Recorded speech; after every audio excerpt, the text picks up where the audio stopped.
Okay, so the first dilemma is from Lex the Gift. She said, secondary school kinda messed me up.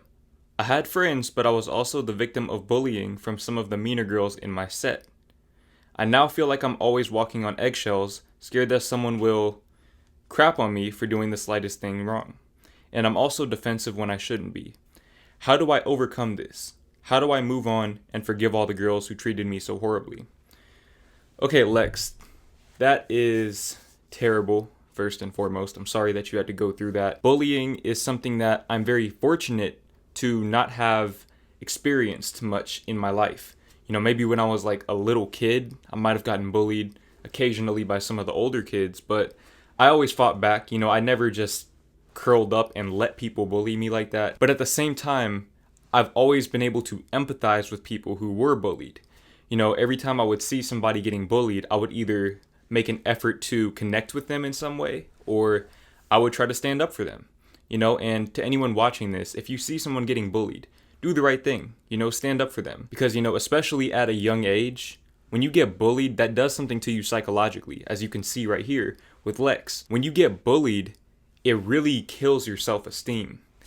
And like I said, even though I didn't really get bullied like that, I still had self-esteem issues. So I can definitely relate to that, you know, to not wanting to be judged by other people and walking on eggshells because you're scared of what other people are going to think of you. Now, Lex, I don't know how old you are, but if you are still in school, one thing that you have to understand is that, you know, once you get out of school, you're not going to have to see these people anymore. You know, you go to high school, do your little 4 years, and after you graduate, you probably won't see any of those people ever again. So, you know, that's one thing that I would say to anyone who has that problem, if they have self-esteem issues, whether from bullying or whatever else, is that if you're in school, you know, don't really worry about it because you're all going to go your separate ways anyways. And, you know, once you graduate, it's really easy to kind of cut yourself off from all of those people that were, you know, bullying you, or, you know, the people that you were seeking that validation from. Now,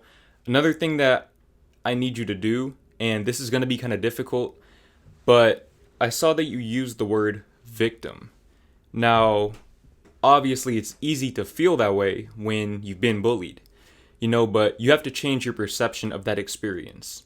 You know, if people bullied you, really what they did was they kind of exposed an insecurity that was probably already there. People can't create insecurities for you.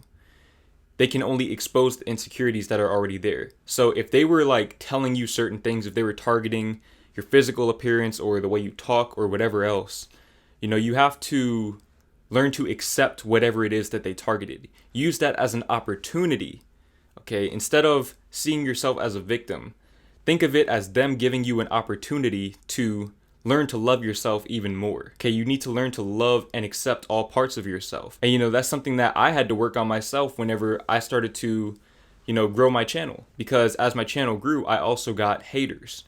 So I guess in that sense, I have been bullied, you know, and it's really easy to kind of start to change in very subtle ways just because of the things that people say about you.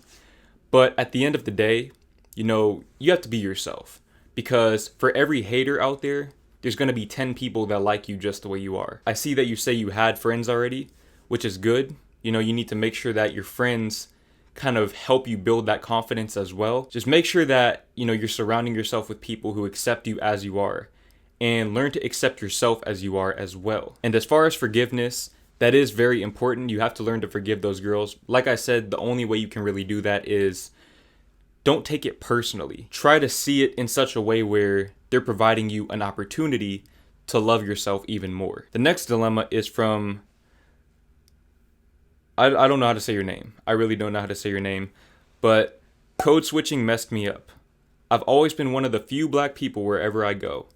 A few people have said that I sound white, act white. I felt that. I felt that in my soul. And it's messed with my head. Now whenever I try to talk to people of color or go to black space, my mind tells me I'm too white to be there, and doesn't let me talk to them without being hella awkward. I've always been kind of awkward, but this is a higher level of that. Now I'm really unsure of my identity, and I'm finding it harder to love and understand myself. What can I do? By the way, I'm not one of those people who crap on their own culture. I appreciate and love my African heritage. Okay, so like I said, I definitely can relate to, being one of the only black people, especially when I was in elementary school. I was probably like one of 10 black people in my grade. And then in my case in particular, I'm mixed, I'm half black.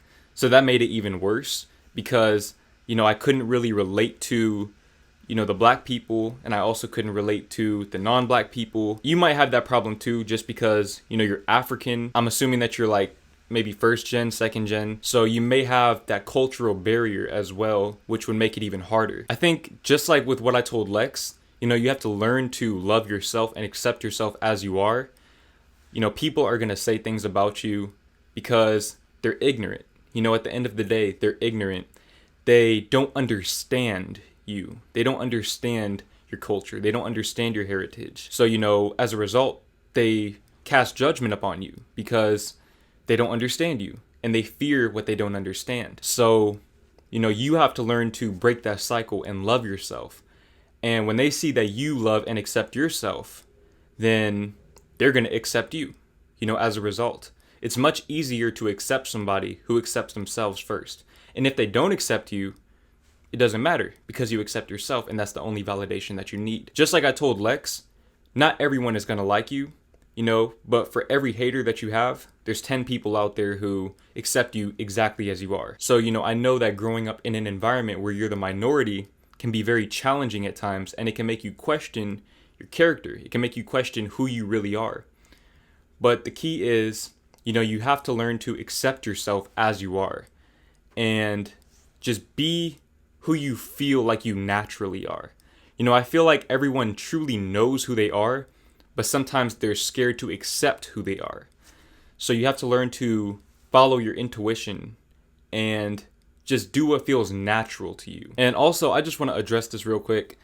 There's no such thing as acting or talking white. Like, that's the dumbest thing ever. It just doesn't really make sense. And the messed up thing about it is that usually people assign those labels to the people who show any sign of intelligence and can articulate themselves in an intelligent way. It's kind of messed up that being able to articulate yourself means that you're not black.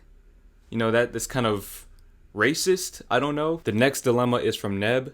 He said he feels forced to stay in a relationship he's no longer feeling due to fear of what she would do to herself. Okay, Neb, that is a very difficult situation to be in. Now, I'm going to just open up a little bit here. I've been on the opposite side of that. I wasn't in a relationship, but I've definitely been in a space where, my entire existence and the value of my existence was based on an attachment to someone else. And that's not a good space to be in. She is definitely not ready to be in a relationship, which I'm sure you obviously know. There are a few ways you could approach this. First thing you could possibly do is completely cut her off. Now, doing this will probably help her more in the long run, just in terms of, forcing her to remove her attachment to you and learn to love herself.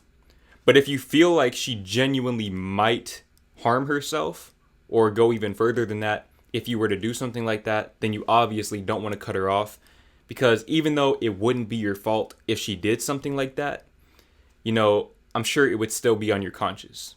Hence why you're asking me this question in the first place. So what I would recommend is that you maybe try to ease out of the relationship with her by maybe offering to be friends. Offer to be friends and say like, you'll still be there for her if she needs to talk. But right now, she's not in the right space to be in a relationship. And, you're just not feeling the situation. Matter of fact, don't even tell her that. Don't tell her that you're not feeling the situation, because she might think it's something wrong with her. Like I said, just be friends with her. Try to be friends with her. Try to, slowly exit the relationship. And also help her seek professional help, because she probably needs that. Like I said, I don't know her at all, so I don't know if she would actually do something like that. I'm sure you would know better than I do. But it's also never a good idea to call somebody on their bluff if they are threatening to do something like that, or if you feel like they might do something like that. So like I said, just talk to her and tell her that, you think it's best for her sake if you guys were to just be friends, and you want to see her grow, and obviously, I'm sure you care about her, which is why, you don't want her to do this to herself. But, you shouldn't allow that to make you a prisoner of that situation, because there might be somebody else out there. The love of your life might be waiting for you right now, but you're in this situation. So, just try to help her in any way you can, but also help yourself.